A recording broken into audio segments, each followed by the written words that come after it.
Hey everybody, it's Patrick Ramos and you're watching PBA Draft Room TV. Napapansin po namin na 88% ng aming viewers ay di pa nakasubscribe. Kaya't kung nagustuhan niyo naman po yung video, bilang tulong lang sa aming channel, ay hinihiling lang po namin na pakipindot ang like, subscribe button at notification bell. Maraming salamat mga ka-Draft Room! Welcome back po mga ka-Draft Room. Minsan dahil sa dami ng nagsisiksikan sa mga UAAP schools ay di lahat nabibigyan ng pagkakataon para mabigyan ng decent playing time para may pakita ang kanilang skills upang mapansin ng scouts para sa PBA draft.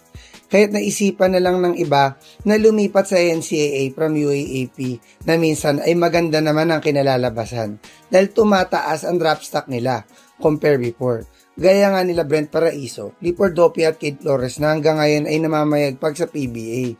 Ganyan din ang planong sundan ng featured player natin ngayon. Siya po ay ang 6-foot point guard na si Patrick Ramos. Si Patrick ay naglaro ng high school ball sa St. Eden High School sa US. Kung saan 3 years siya naging captain ball. Dahil sa kanyang leadership ay nirecruit siya ng NCAA Division 3 school na UC Santa Cruz. Dito ay nag-average siya ng 8.4 points per game, 2.8 assists per game, at 2.4 rebounds per game sa kanyang third season ay talagang nag-improve ang kanyang stats na 13.8 points per game sa 44% field goal percentage at 35% 3-point percentage.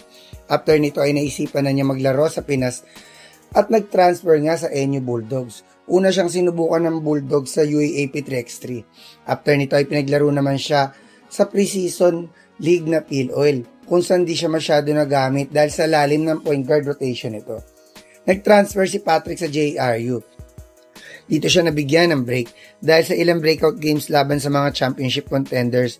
Sa 2 seasons niya sa Heavy Bombers ay naging competitive ito na almost umabot sa Final Four.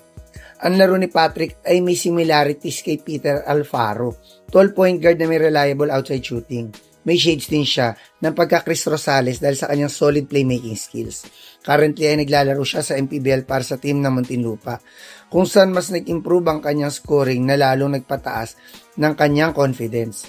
Kahit dahil mukhang mababaw ang draft class na ito, ay pwedeng subukan ng mga PBA teams kunin kahit sa late second round at baka isa siya sa pwedeng maging steal sa batch na to.